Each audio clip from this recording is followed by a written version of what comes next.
Donald Trump needs to understand the way organized crime groups fit in to the social and political context in Mexico.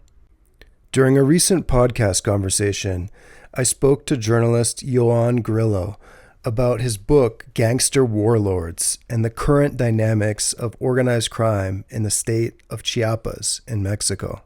In Chiapas, organized crime groups are engaging in migrant smuggling and drug trafficking, but are also robbing and extorting indigenous coffee growers.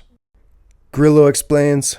So you had these older problems of, political cacique, which could be kind of called chieftain, that word of these kind of bosses that would use violence and corruption to stay in power, these kind of strong men in these communities. And then that then fuses with the bigger phenomenon of cartels, organized crime, drug trafficking. And so that's what becomes very explosive in Chiapas and in many of these places. And so it really starts to be like a kind of civil conflict, resembling a civil conflict, as well, kind of intertwined with these same groups that are smuggling people, smuggling drugs, smuggling weapons, and so forth. So my book, Gangster Warlords, was published in 2016.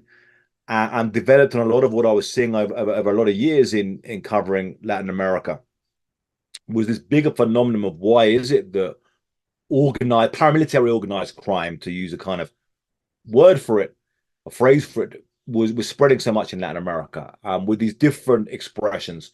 So in Mexico, we talk about cartels, but in Central America, you talk more about gangs, pandillas. In Brazil, you have what they call comandos, in the favelas. So you have these kind of very large organized crime groups, which are not only trafficking drugs, trafficking guns, trafficking people, but also becoming like political players, paramilitary forces, and also kind of cultural forces, almost like rock stars sometimes. If we look at the cultural force of Chapo Guzman and Narcos, all of these things. See a lot of the big stories in Latin America and the Caribbean, right now for recent years have been involved with these major organized crime groups. And we see that in Chiapas going way beyond what regular drug trafficking, regular organized crime, to being this civil conflict, and that gets very, very hard to solve. Check out the full conversation on episode 22 of the Modern Mexico podcast to find out why